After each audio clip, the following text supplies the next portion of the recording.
하나님 아버지 감사합니다. 오늘 하루도 귀한 하루를 열어주셔서 이 새벽을 깨우게 하시니 감사합니다. 호흡할 수 있고 움직일 수 있고 말씀을 묵상할 수 있고 기도할 수 있음에 감사드립니다. 하나님의 거룩한 백성으로서 하나님의 말씀 앞에 항상 서기 원하며 말씀의 인도를 따라 살기 원합니다. 하나님과 함께 거룩한 거기를 한 걸음 한 걸음 따라 걸어가길 원합니다. 오늘도 우리와 함께 하시는 하나님 말씀 앞에 서기 원합니다.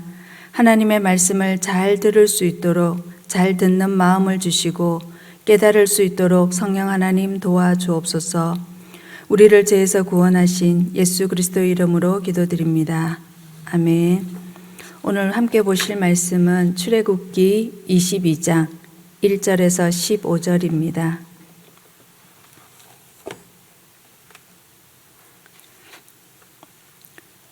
출애굽기 22장 1절에서 15절 말씀 우리 한 절씩 교독하도록 하겠습니다. 사람이 소나 양을 도둑질하여 잡거나 팔면 그는 소 한 마리에 소 5마리로 갚고 양 한 마리에 양 4마리로 갚을지니라. 도둑이 뚫고 들어오는 것을 보고 그를 쳐 죽이면 피 흘린 죄가 없으나 해 도전 후에는 피 흘린 죄가 있으리라. 도둑은 반드시 배상할 것이나 배상할 것이 없으면 그 몸을 팔아 그 도둑질한 것을 배상할 것이요 도둑질한 것이 살아 그의 손에 있으며 소나 낙이나 양을 막론하고 갑절을 배상할지니라. 사람이 밭에서나 포도원에서 짐승을 먹이다가 자기의 짐승을 놓아 남의 밭에서 먹게 하면 자기 밭에 가장 좋은 것과 자기 포도원에 가장 좋은 것으로 배상할지니라. 불이 나서 가시나무에 댕겨 낯가리나 거두지 못한 곡식이나 밭을 태우면 불 놓은 자가 반드시 배상할지니라. 사람이 돈이나 물품을 이웃에게 맡겨 지키게 하였다가 그 이웃집에서 도둑을 맞았는데 그 도둑이 잡히면 갑절을 배상할 것이요 도둑이 잡히지 아니하면 그 집 주인이 재판장 앞에 가서 자기가 그 이웃의 물품에 손댄 여부의 조사를 받을 것이며 어떤 이런 물것 즉 소나 낙이나 양이나 의복이나 또는 다른 이런 물건에 대하여 어떤 사람이 이르기를 이것이 그것이라 하면 양편이 재판장 앞에 나아갈 것이요 재판장이 죄 있다고 하는 자가 그 상대편에게 갑절을 배상할지니라.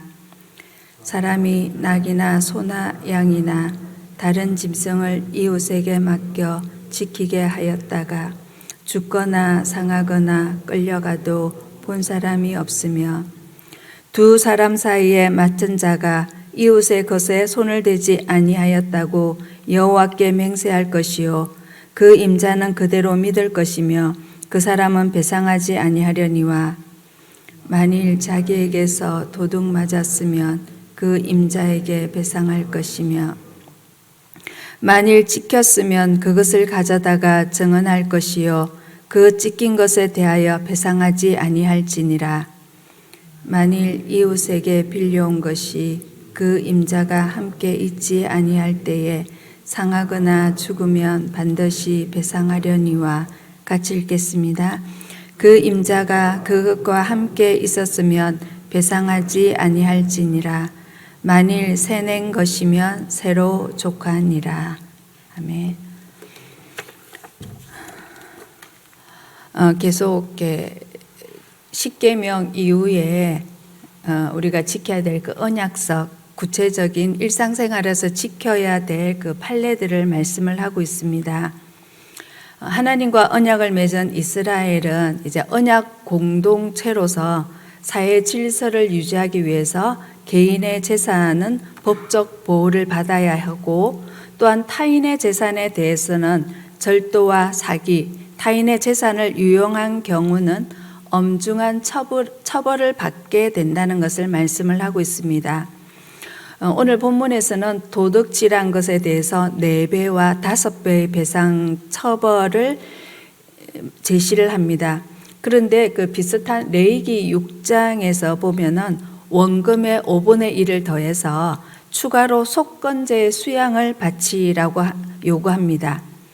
이러한 법률은 고대 그 주변 나라에서 사례와 많이 유사점이 있습니다. 어떤 사례들은 증거가 불충분하고 증거가 없기 때문에 판정을 내리기 힘들 때, 이런 경우에는 성소에 올라가서 재판장이신 하나님의 판결에 맡기기도 합니다.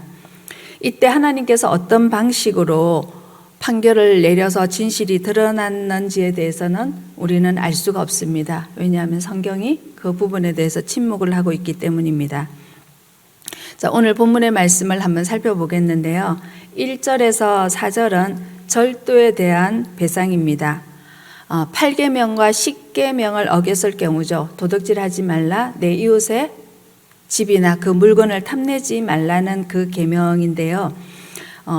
1절에서 4절 보면 1절에서 4절은 가축을 훔쳤을 때의 배상이고, 그 가운데 있는 2절과 3절은요 도둑에 대한 그런 판례에 대해서 이야기를 하고 있습니다. 1절과 4절은 가축을 훔쳤을 때 그 배상은요, 각종 재산상의 피해를 일으키는 사례들에 대한 처벌과 배상 규정들이 나열되어 있습니다. 또한 피해를 유발하는 양상은 굉장히 다양하고요. 절도와 가실, 전당물의 관리 소홀, 분실물의 착복 등이 등장을 합니다. 가축 도적질에 대한 배상 규정이 2, 3절을 중간에 두고 나오고 있는데요. 만일 소를 훔쳐서 도축을 했거나 팔았는데 그것이 발각이 되었다면 5배의 배상금, 즉 소 5마리의 배상금을 물어야 합니다. 이 소 5마리 배상금을 문다는 것은 아주 큰 배상금이죠. 굉장히 감당하기 힘든 배상금으로 보일 수 있습니다. 그리고 또 소가 아니라 양과 염소일 경우에는 4배의 배상금을 부과했는데요. 아마 소가 가장 비싼 재산이었기 때문에 더 큰 벌금이 내려진 것으로 보입니다. 농경 사회에서는 소가 굉장히 큰 재산이죠. 어릴 때 저도 보면 소 한 마리면 자신의 그 집 한 채 값이다, 재산이다라고 이렇게 나온 걸로 보면은, 소는 농사 지을 때 굉장히 많이 유용하게 사용을 했죠. 밭을 갈거나 짐을 나르기도 하고 많은 일을 했었습니다. 또 여기에서 보면은 그 나라에서 대표적인 가축인 나귀가 빠져 있는 것을 볼 수 있는데, 아마 이 나귀는 양, 염소의 그 준한 배상을 했을 것으로 추측해 볼 수 있습니다. 4절에 보면 훔친 가축이 아직 그 절도자의 수중에 살아 있다면 2배로 배상을 해야 합니다. 도둑질한 것이 살아 그의 손에 있으면 소나 낙이나 양을 막론하고 갑절 2배로 배상하라라고 합니다. 이 소나 양을 도둑질하여서 이미 잡아 죽였거나 팔았을 때는 소는 5배, 양은 4배로 갚고, 훔친 소나 양이 살아 있으면 2배로 갚게 하였는데요. 죽이거나 판 경우에는 계획적인 범죄일 가능성이 높기 때문에 더 엄한 배상을 명한 듯합니다. 배상할 것이 없으면 자기 몸을 팔았으라도 물건값을 물어주어야 명령할 만큼 남의 것을 훔치는 탐욕을 허용하지 않으신다는 거죠. 성경은 하나님께 받은 것에, 자신의 것에 자족하지 않고 남의 것을 훔쳐서라도 탐욕을 채우려는 욕심을 조금도 허용하지 않으신다는 것입니다. 한편 주변 나라들에서도 절도죄는 훨씬 가혹하게 다뤄졌음을 볼 수 있습니다. 이는 남의 것을 탐내고 훔치지 말라는 것이죠. 그 히타이트 법전이나 함무라비 법전에 보면은 절도죄는 30배나 되는 엄한 벌금으로 다스렸다고 합니다. 이 30배라 그러면 가히 짐작을 할 수가 없겠죠. 자기 모든 재산을 팔고도 안 될 수가 있는 거죠. 그러나 성경에서의 벌금은 최대 5배입니다. 가끔 7배의 징벌이 나오기도 하는데요. 이는 완전한 징벌에 대한 상징적인 표현이라고 할 수 있을 것입니다. 이 도둑이 자수했을 경우에는 레위기 6장에서는 속건제 규칙이 적용되었던 것으로 볼 수 있습니다. 이 범죄자의 작물은요, 원금의 20%를 추가해서 갚아준 뒤 성소에 올라가 속건제 수양을 드려서 자신의 재 문제를 해결하라고 레위기에서는 이렇게 말을 하고 있습니다. 이는 자백의 기회는 절도범뿐만 아니라 타인의 물건을 우연히 습득한 사람에게도 동일하게 적용이 되었습니다. 가축 외에 옷이나 기중품, 생활 비품과 같은 다른 물건의 절도에 대해서는 7절과 9절을 보면 2배의 배상이 벌금으로 부과된 것으로 볼 수 있습니다. 그리고 1절, 4절 중간에 있는 2절과 3절은요, 도둑에게 입힌 상해와 배상에 관계되는 것입니다. 이 규정은 가축을 훔치려는 시도뿐 아니라 모든 도둑질에 포괄적으로 적용되는 것으로 볼 수 있는 말씀입니다. 담이나 벽을 뚫고 침입한 도둑이 맞아 죽었을 경우 야간 침입과 주간 침입으로 사례가 구별되어 있는데요. 야간에 도둑이 침입을 하면 도둑을 발견한 주인이 그 도둑을 때려 죽이면 그 주인은 무죄입니다. 날이 어두워서 깜깜해서 그 도둑의 무장 상태나 그리고 이 도둑의 분명한 의도 그리고 그의 몸짓, 크기 등을 알 수 없는 상태에서 이 주인에게도 굉장히 위협적인 상황이었으므로 그것은 정당방위로 인정이 되었습니다. 그러나 날이 밝을 때 대낮에 도둑을 때려 죽인 경우는 문제가 달랐습니다.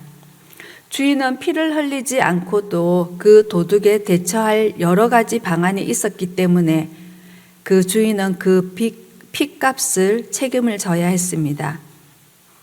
이는 아무리 도둑이라 할지라도 생명을 보호받을 권리가 있는 것으로 인정했다는 거죠. 성경은 소유보다 생명이 더 소중히 여기고 더 중요하게 생각하기 때문입니다. 만일 물건을 훔쳐간 도둑이 나중에 체포되었는데 배상할 돈이 전혀 없다면 그는 그의 몸을 팔아 그 돈을 갚아야 했고 또 2배의 배상금이 부과되었습니다. 5절에서 6절에 보면 농작물 피해에 대한 배상이 나오고 있습니다. 어떤 사람의 가축이 잘못하여서 남의 밭이나 남의 가수원에 침입해서 남의 밭에 작물을 망쳐 놓았을 때 자신의 가장 좋은 농작물로 피해를 배상해야 했고, 불을 놓다가 의도치 않게 타인의 밭에 불이 번져서 곡식을 태우게 되면 불을 놓은 사람은 모두 배상해 줘야 합니다. 이 건기의 팔레스타인 지역에는 불은 늘 위협적이었습니다. 요즘 우리나라도 그렇죠. 건기 때 굉장히 불이 많이 발생을 하는데요. 특히 불이 잘 붙는 가시나무들이 주로 밭 가장자리에 많이 자랐기 때문에 추수기에 메마른 가시나무는 잎에 불이 떨어지면 순식간에 밭 전체로 번질 수 있었기 때문입니다. 이 배상은 또한 가장 좋은 것으로 배상해 주어야 합니다. 이는 형식적인 배상이 아니라 그 피해를 입은 자의 그 마음의 아픔까지 고려한 진실한 사과를 동반해야 한다는 뜻입니다. 진심으로 용서를 구할 일이 있다면 때와 시기를 놓치지 말고 실천해야 할 것입니다. 자, 이어서 성경은 7절에서 13절은 전당물의 손실에 대한 배상인데요. 이 맡겨진 전당물을 잃어버렸을 경우, 그리고 그 분실물에 대한 확인과 그리고 맡긴 짐승에 대한 손실에 대한 그 판결이 등장을 하고 있는데요. 먼저 7절과 8절은 맡겨진 전당물을 잃어버렸을 때 그 도둑 체포의 여부에 대한 판결입니다. 이 사례는 다른 사람에게 물건을 맡긴 뒤 발생한 문제들에 대한 것인데요. 이웃집에 맡겨놓은 물건이 도둑을 맞았는데 도둑이 잡히면 그 도둑은 2배로 배상해야 하는데 문제는 8절입니다. 그 도둑이 잡히지 않았을 경우인데요. 집에서 물건이 없어졌는데 범인을 알 수 없다면 물건 주인은 물건 맡은 그 집주인을 의심할 수밖에 없겠죠.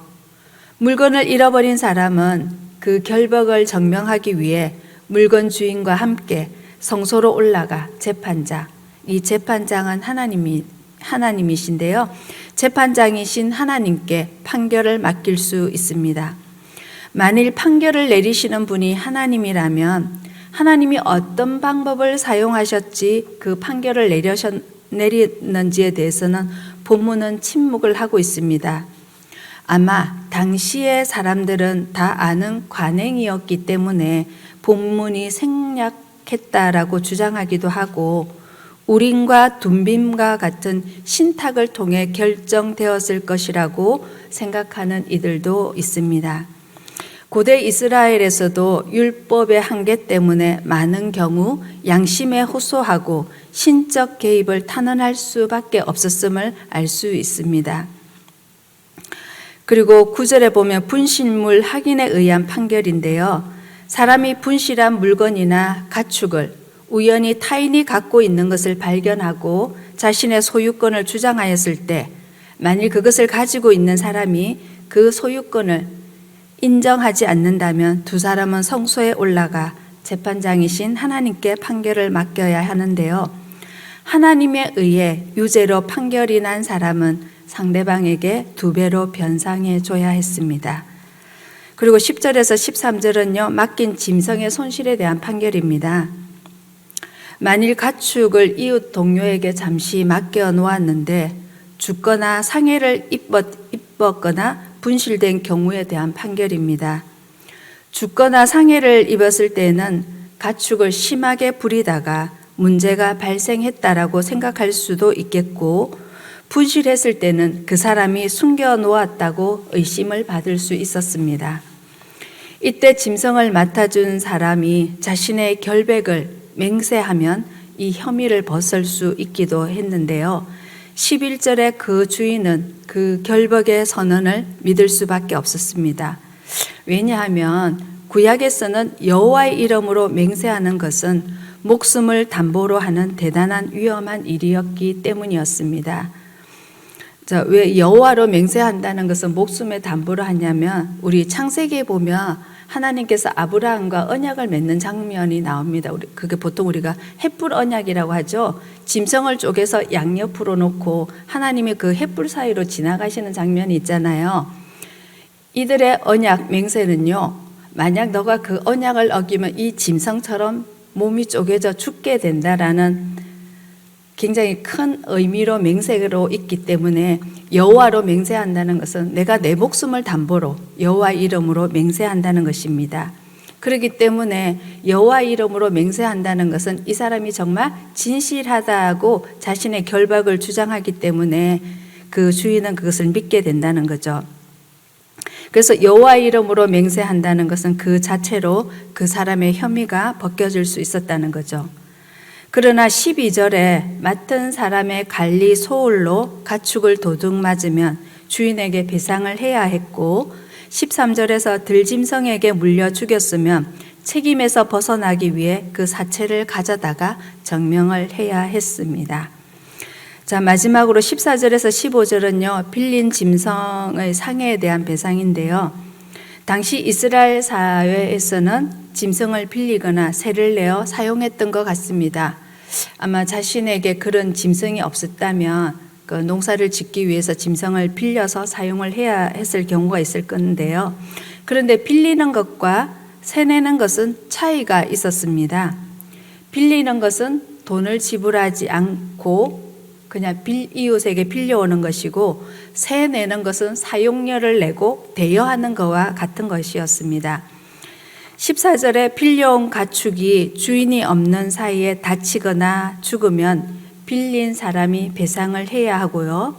그러나 15절 주인이 함께 있을 때 일이 발생하면 그는 책임을 질 필요가 없었습니다. 만일 그 사람이 가축을 빌린 것이 아니라 돈을 지불하고 세낸 것이라면 관리 소홀이 아닌 불가항력적인 사고에 대해서는 책임질 일이 없었습니다. 이 사항을 오늘날 우리가 자동차 대여로 한번 생각해 볼 수 있을 텐데요. 자동차를 친구에게 빌리거나 혹은 요즘 대여소에서 대여하는 것을 빗대 볼 수 있는데요. 친구에게 자동차를 빌린 후 그가 동성하지 않고 나 혼자 몰다 사고가 내면 전적인 책임은 내가 져야 하지만 친구가 함께 차에 동성하고 있었다면 이 사고 상황을 알기 때문에 면책이 가능하다라는 것입니다. 그런데 대여한 자동차라면 내가 그 돈을 지불하고 보험료도 지불하고 사용한 것이기 때문에 돌발 사고가 발생해도 내가 책임질 문제는 별로 없는 것과 같습니다. 자, 오늘 말씀은 배상에 대한 여러 상황들을 살펴보았습니다.